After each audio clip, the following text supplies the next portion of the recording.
Hello, Navjot. Did I say that right? Navjot. Navjot. Oh my gosh, I said probably the one time I'm going to use your name, I say it wrong. But thank you so much for coming on Power Women Wellness. How are you doing today? I'm feeling really good and grateful today. Oh my gosh, I love that. I actually should change that question because I always ask how people are, of course, as a good host. But I'm like, oh, I feel like there's a way that I could probably frame that question. That's like, how are you like doing? Go a little bit deeper. We're real and raw and authentic over here. I know. Well, I'm Past so I was a mess, but today I'm good. yes. Okay, we love it. I mean, we're all humans. But I love that you're here and I love what you do. I love talking subconscious because it's just so mind-blowing to me. So why don't you first just introduce yourself, like how you got into this industry and business that you're in? Yeah, so hello everybody. My name is Navjot Dhaliwal, and I am a transformational coach. I mainly work with shadow work, and feminine embodiment has been like my most recent path that I've taken women on. I mostly work with women, but basically what I do is I help people grow their neurology past their traumas. And sometimes not everything is trauma. I know that's something that's really thrown out. It could just be unmet childhood emotional needs. And Mm. so, what my process does, it's a breakthrough process. It's like this 10-step process that I do within about 8 or 9 sessions. And it grows my clients' neurology by giving them and installing those unmet needs into their subconscious mind. That first that causes all of our behavioral. So for example, in simpler terms, a client could come to me saying that, they have certain patterns with men that they often see. No matter who they're dating, it feels like they're dating the same guy with a different face. And I go ahead and I go, and we end up doing their breakthrough in intimate relationships, and we end up pulling out all those root cause limiting beliefs and trapped suppressed emotions around men, and we end up releasing them, Mm. and we end up growing their neurology when it comes to dating. And then after that, it's quite fascinating. What ends up happening is they don't even end up attracting the emotionally unavailable man and anything like that. So there's 9 categories that my clients choose from, ranging from business, career, intimate relationships, family, health, wherever they'd like neurological Mm. growth, and I help them with that. I love that. Okay, so the famous question is, do you believe, and a part of me, just to give you a heads up, I think I do, but do you believe that everything really stems from like childhood? I do, Okay. especially because my line of work follows Carl Jung a lot, famous Okay. psychologist that coined shadow work, and everything is from 0 to 7 that we just keep playing out in loops and patterns. Yeah. Okay. Okay. That's so interesting. Oh my gosh, I don't even know where to go from here because I'm like, there's so many questions. But I would say, what is, if you could describe the difference of like, what is the difference from like what you do with like trauma-informed coaching to traditional coaching or even like therapy? Like what would be the difference? Yeah, so there's a lot of overlap. I would say with talk therapy, you're definitely looking at patterns, you're becoming more aware, right? I think what I do, the biggest difference is that with coaching, there's a goal in mind, Mm. in that allotted time. And then I have an actual like process that I put people through. It's called timeline therapy. Okay. And it ends up helping my clients tap into their intuition. So there is this more, I would say, spiritual side to it than traditional therapy. But there's a Love lot of similarities. So basically, I think I blend together psychology and spirituality a little bit more in my love. process versus traditional therapy, which I think both are great. It just depends on Yeah. what you need. Um, Yeah. but yeah, like I love working with people who have actually already gone to therapy or have a level of self-awareness, because then my process, we can actually go very, very deep into a lot of those root causes that we spoke about earlier from like 0 to 7. So yeah. Wow. Hmm. So because you're like really dialing in on like the subconscious work, like how can you do that when we don't know? Like the subconscious, like we only know our conscious, right? So like what how can you go deep? How can you I get that far? know. I know, right? So the process that I was trained in, what's really, really cool is I'm sure you've heard of like the body keeps score and all those Yeah, types of like, such a good book. philosophies around exactly what you just said. The subconscious, we do not have physical memories from 0 to 7. I don't know about you, but I don't remember anything from those ages. Like a lot of a big chunk of those ages. Wait, Um, what if you do? Does that yeah. make you like extra special? Because I feel like I can sense maybe a couple of memories. Like I told my dad, I was like, I know this is crazy, but I was like, I do remember I was in my diaper, so I was very young, but I do remember squatting behind a couch to go poop. There we go. Yeah, and so I remember even a little bit of like the couch, like texture. I mean, I don't know any more than that, but I do remember that. So does that Yeah. make me extra special? Yeah, you are extra special. You would get an A+ in my timeline therapy process. No, I'm just kidding. I love like what I do with gut health and like that's my earliest memory. Amazing that that like I overlaps. love that. Yeah, pooping in the diaper. It was meant to be, all the dots connect. Um, Exactly. so yeah, so to your point, of course we will remember certain things and blips and things like that. However, the subconscious is going to hold about 11 million bits of information every second, and our conscious mind only picks up on 127 of those bits. So, as you can see, the subconscious is, and that people say subconscious a lot, it's actually unconscious mind. When we are Mm, aware of it or we bring things out of the unconscious, then it becomes subconscious. And then once we've healed, we've brought it into the forefront of the prefrontal cortex in the front of the brain, then it's conscious. So basically, mm. a lot of those unconscious repressed memories. So to answer your original question, absolutely, like we're not going to remember. And then this is why the intuition comes in.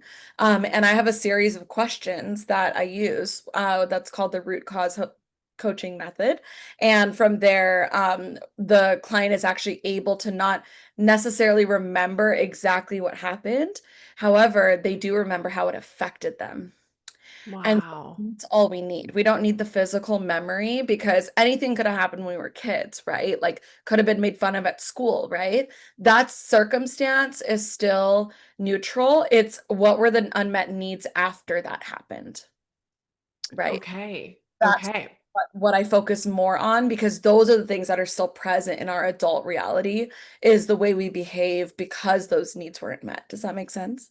Yeah, yeah, that makes sense. Okay, okay. And now that we're like we talk a lot about like business and wellness, I would love to hear maybe like what you see a common pattern when it comes to like people being blocked in business and then also like in health, like of just not like, knowing what to do. And we've seen this before in patients where they obviously have a game plan because they're with us, but there is something that blocks them from actually like following through with it. And maybe they do for a day, but it just never sticks. So what would you say like a huge pattern in both of those that come to mind for you?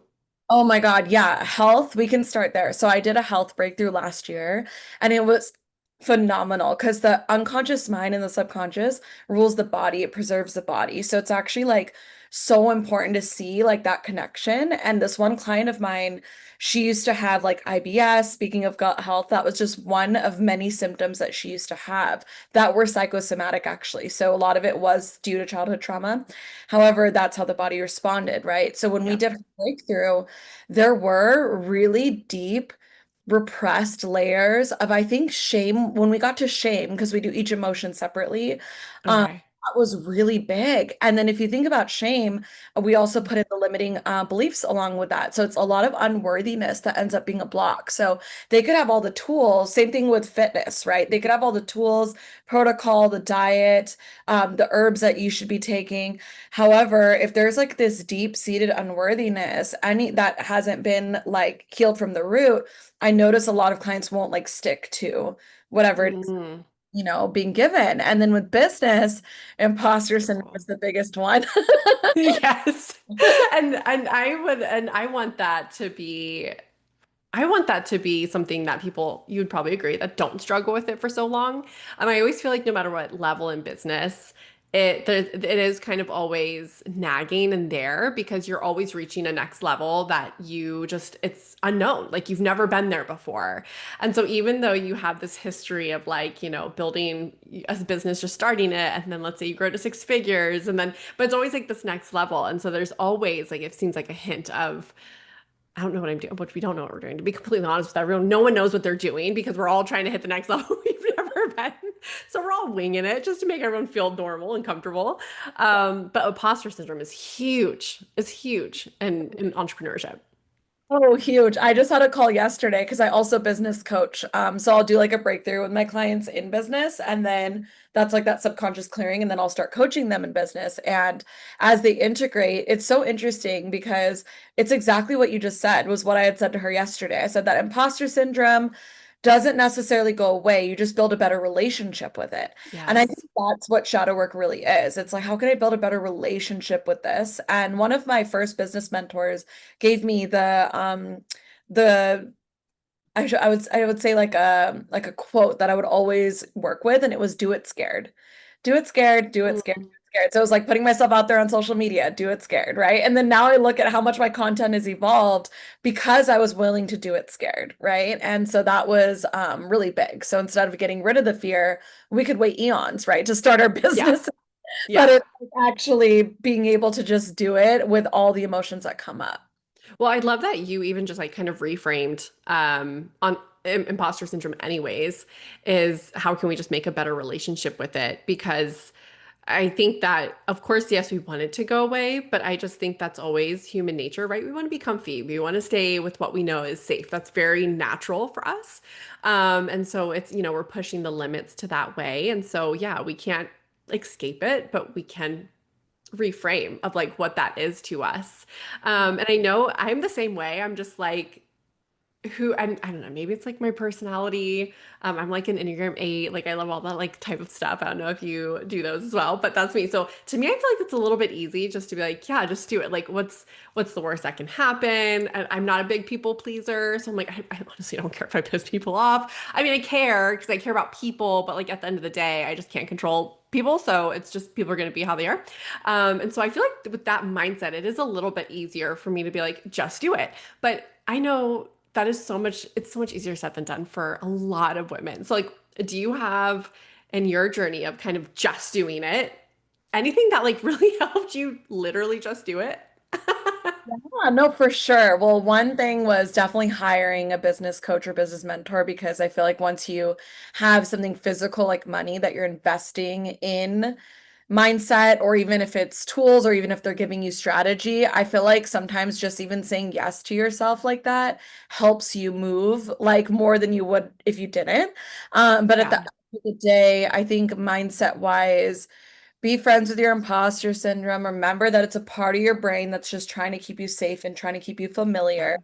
And I always say that business growth is definitely ego growth. It's always going to be another layer of your ego that gets peeled off. So when you look at it that way, it's like our ego just wants to protect us, self-preserve. Like you mentioned, great Yeah. example. What are people going to think of me if I start my own business? And it's like friends and family, like, all that kind of stuff comes up. And so I think like if you sometimes I'm like, oh, cute. If my imposter syndrome comes up, like even from the beginning stages, like I'm like, oh, cute. You're trying to keep me safe. Like, I love you. Thank you so much. And Oh, I love keep that. going. I'm gonna keep going. I'm gonna keep going. And anytime it comes up now that I'm like actually in a part of my business where now I'm gonna start teaching and certifying people, it's a whole nother, like you said, that next level stuff Yeah. coming back up, even though the last 5 years, like it hasn't really come up since the beginning. So now it's Yeah. coming up again. So like definitely I'd recommend to any woman out there, just talk to it. I think Yeah. when we try to like shove it down and we're like, oh no, we can't feel that or think that way, then it's almost like it gets worse. So like just acknowledge it, name it, and then move forward. I agree. I think we are always like at war with ourselves. And again, this probably goes way, way back into childhood. But whether it's like the like outside, like we're such a bully to ourselves a lot of the times. We're our biggest bully, I believe. And I don't believe it has to stay that way. But I feel like that's something that people have to overcome from maybe just years of, things that they took in from like diet culture or parents, or again, like just inner child things, but we are truly like our biggest critic and our biggest bully. And I love that it's more so like just leaning in and trusting yourself and talking to yourself gently and just knowing like what your body's trying to do for you. And I feel the same way with just like health in general. So we're always so like frustrated, and there's a lot of negative emotions when it comes to like, frustration of symptoms or weight loss, and it's just like not moving the needle. And I always have to remind them of like your body knows what to do. Yes, there might be some things that are lost along the way that we have to like get back to. But for my weight loss example, like sometimes if the body's holding on to weight, there is for a solid reason. And I know I always bring this one up because I feel like it's not talked about a lot, but environmental toxins and mycotoxins are often stored in the fat because they're very lipophilic substances. And so it could be our body's way of holding on to that because when we do lose that, we actually like it's a very toxic process. Like weight loss is very toxic. So it's almost like if your body's like, your body isn't ready for this like flood of what's going to be released when we lose weight as well. And so that's why I'm like there's always a like inner, I don't know, like an inner trust of like your body's speaking to you, and even though you may feel frustrated of how it's speaking to you, there's like still data, and instead of like trying to push it away and like fight it, just like leaning into that. So I see that a lot.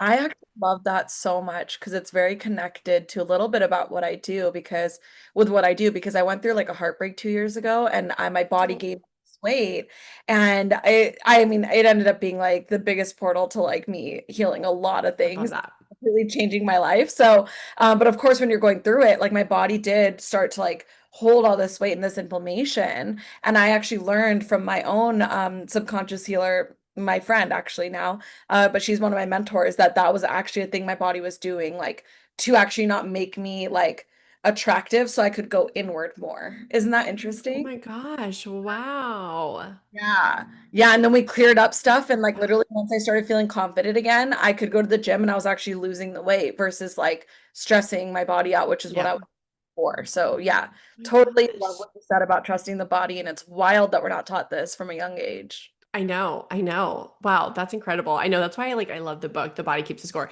He did write so long, so I'm like, bro, you could have definitely like made it a much shorter book. But because I remember listening to that, I'm like, oh my gosh, this is so long. And I'm a reader. I love reading, I love listening, but I'm just like, this is a long book. So I feel like he could have made that message a little bit shorter, but it's still like I thought it was like always fascinating to hear like even his stories of people that have PTSD, veterans and all these things and just how it shows up. I do feel like it's not talked enough about. And I remember in my doctorate, I think it was actually my cardiovascular class, but they were talking about it was such a high percentage. I don't remember the exact percentage, but it was very high of people who have had trauma when they are younger are just so at risk for a heart attack and all these cardiovascular issues in the future.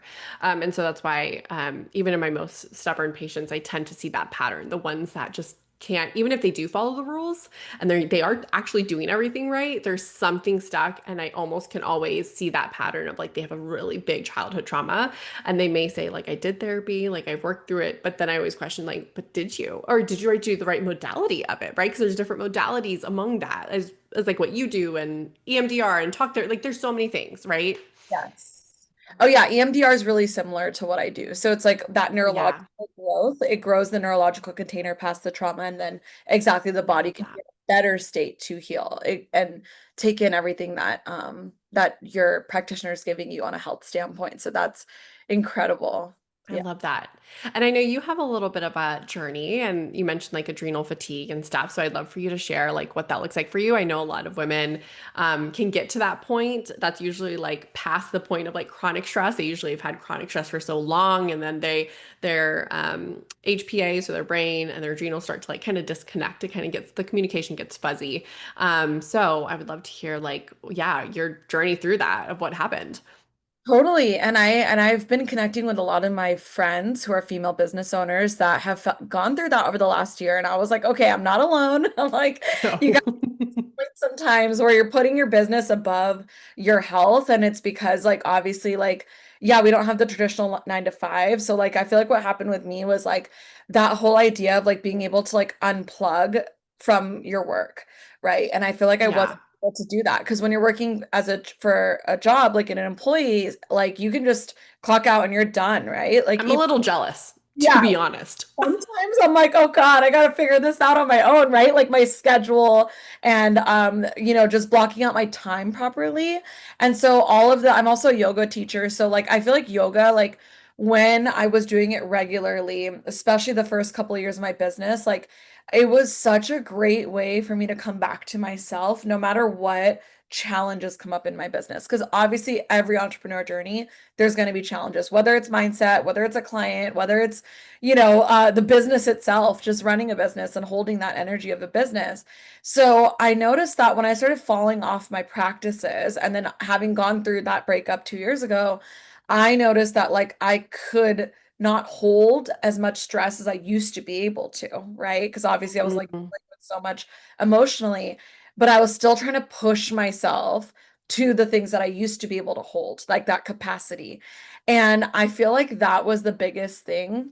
And then on top of that, now that I'm getting more into feminine embodiment work and feminine energy work, I saw how much I was running my business very masculine. And by masculine, I think these words are very like thrown out there, but like just from I think it's still a great way to describe it, I think. it's such a great, yeah. The way that I like to describe it in the body is the parasympathetic state, being more feminine, and that whole like fight or flight and like all of that, right? Is like where I was coming from, but not knowing because I didn't have the tools of like, how do I get myself into a parasympathetic state while I'm going through so much emotionally? So I feel like I really learned so much about slowing down. I learned so much about my background is I'm a child of an immigrant.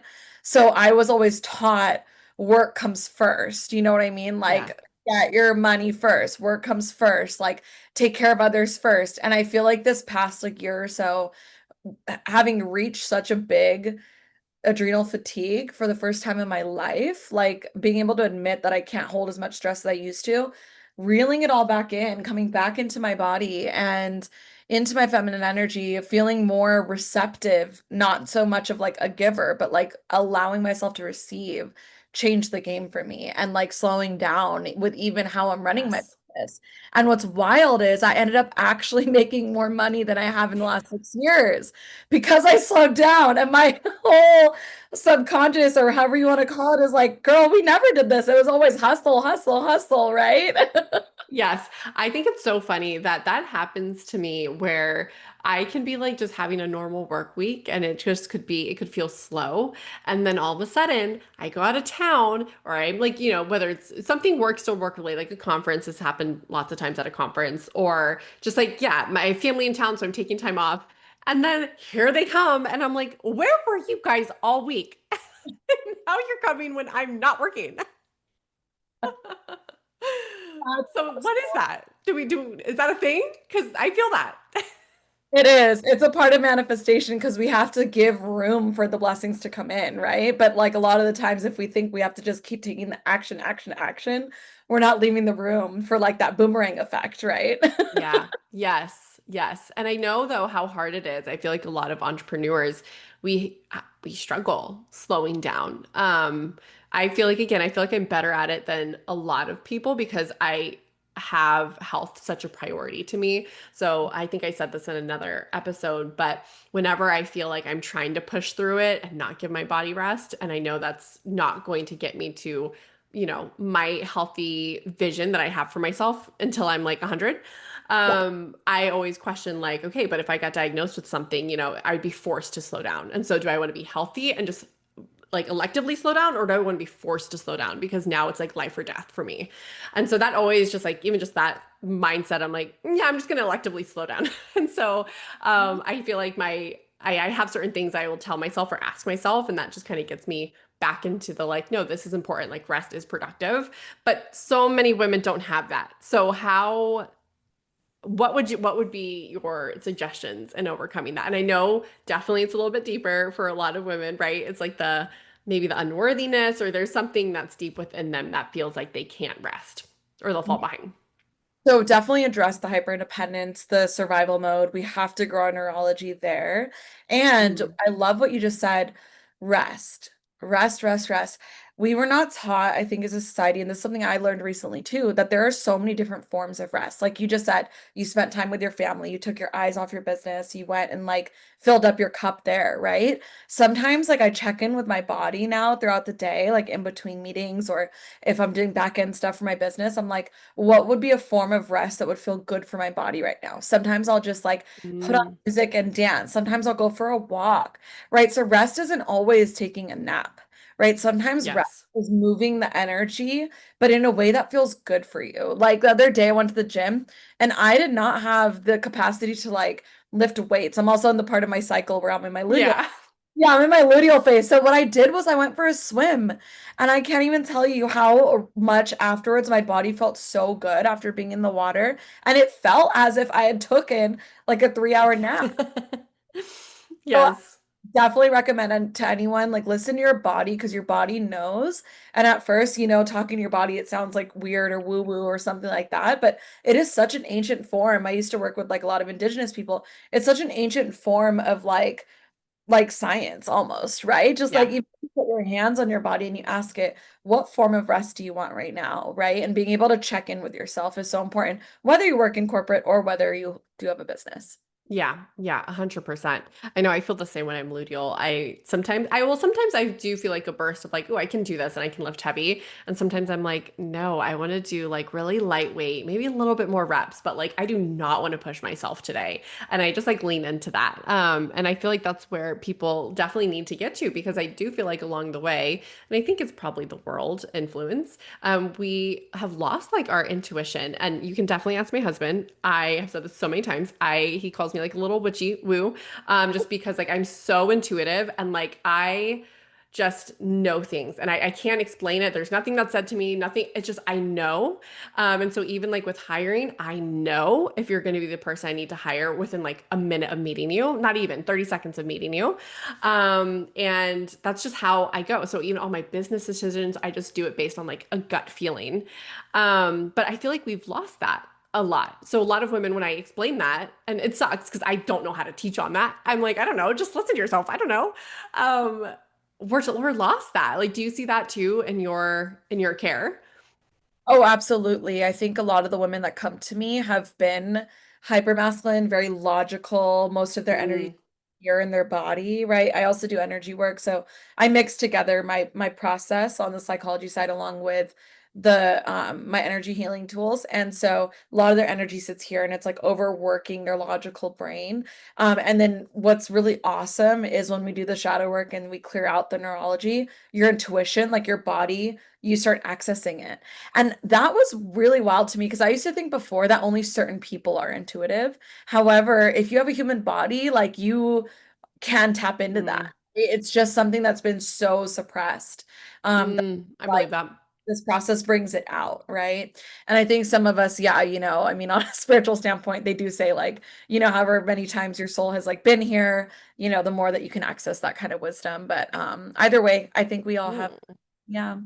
I've been here a lot of times then, because I remember even when I was younger, they'd be like, "You're so wise for your age," and I'd be like in elementary school. My grandma, my dad used to call me grandmother. I mean, I also love some like grandma energy too, so that's just me. But yeah, I feel like a lot of the times, if you feel like your business isn't growing or you're stuck, it really is like you're just in your own way. Like at the end of the day, it's usually that in some capacity, and same with health too. But Yeah. we got to work through that. That's why we have people like you and me to like help people work through that. Yeah. Um, I love the things that you do for your wellness. And I love that you do prayer in the form of journaling because I do too. I actually prefer that. And it's also like a brain dump. It's like a brain dump prayer. But is there anything else that you have for your daily like non-negotiables to make sure that you are taken care of first? Absolutely. So, like I mentioned, the energy healing side of things is something that I've gotten back into. I was originally trained as a Reiki practitioner. I probably Mm, like a decade ago now. Wow, feels so long ago. But I feel that there's like these energy healing tools that I use, and that's my non-negotiable is I always have to sit with my body, feel how my energy is, and each tool has a different energy within it. So some of them are clearing tools, some of them are abundance tools, some of them our love, and help you tap into like your heart. And so I really do this almost like a chakra, um, not clearing, but almost just being aware of all of my chakras because I feel like when they're all mm. imbalanced and you can just do that intuitively, it's like, oh wow, okay, I feel safe, right? I know who I am. I'm in my pleasure, I'm in my heart, I'm gonna speak truth today. I always love to just set intentions, I think, every day. And I think that's really big. And along with prayer and asking I for, love that. yeah. I love that. That's so true. Anything food-based that you love having every day to help fuel your body? Yeah, so I love coffee as a ritual. I will say that That's matcha for me, so I get it. going through like a lot of my adrenal fatigue, I was like, oh my God, I'm starting to drink coffee not as a ritual anymore. It's like I need this, right? And I Yeah. was like, can't do that anymore. So yeah, I love making my coffee with different things in it. I have like these little adaptogen like powders and stuff like that I put in there, mushrooms, schizandra, cacao, and I feel like that always ends up putting me in like the best mood in the mornings. And if I don't do coffee, then it's a loose leaf tea. But I feel like drinking Mm. something warm in the mornings and just having that like solitude is so important to me. And then I also have a devotional book that I read every single day, and it just reading it puts me in a better mood. Oh, I love it. Do you know the name of it? Yes, it's called I'll write it down. I Hear His Whispers. Oh, I hear Yeah. his whispers. I'm going to put that in the show notes. Do you have any other books that you or podcasts or resources that you have loved in like the business building journey? In the business building journey, I love The Science of Getting Rich. It's a very Mm, easy book, but I give it to all my business coaching clients because I feel like it covers a lot of the mindset stuff that helps you get ready for like what you're building. And sometimes I'll just grab that book again off my shelf and like revisit it whenever I'm going through my next level because like it's a great anchor point. Also, I love, love. I'm forgetting his name right now, but oh, Simon Sinek, I think is his name. It's Okay. The Circle. He did like a TED Talk, but I feel like that's a really great way to anchor yourself in Okay.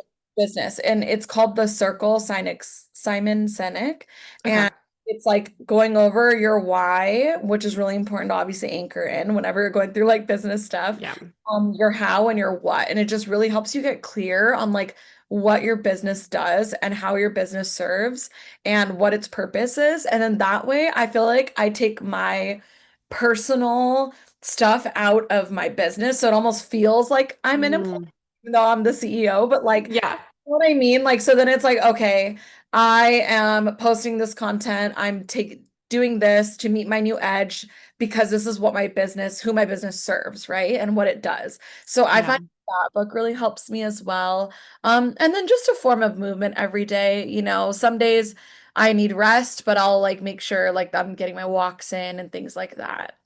Amazing. Well, yay. I love that. Tell us where people can find you, the social media, website, and I know that you've dropped a little freebie for us, so would love for you to talk more about that too. Yeah, definitely. So, you could find me at metaphysical_goddess. And then my company's going through a rebrand, so it's going to be the Rising Phoenix era. So I also have Okay. Rising era. And I'm launching my coaching school, so that's exciting. And then, yes, for my freebie, do you mind reminding me what it was? I think it's the values assessment, right? Listen, we're all winging it. I told everyone. Yes, it's the 45-minute values assessment. Yes, amazing. Okay, perfect. So, and for my freebie, I will be giving out a free 45-minute values assessment. So you can actually just DM me values and I'll know that you came from this podcast and I will give you that assessment. It's a little bit different than my free consultation because we're going to actually find out what your top 10 unconscious values are in any category of life. And then I'll show you exactly why you're not getting what you want in that category of life, whether it be love, whether it be health, because most likely there's just a misalignment with our internal values. So it's a really amazing process and I love doing it and best 45 minutes ever. So if you're going to book it, just go ahead and DM me values and I'll know you came from this podcast and we'll get you booked. Yay!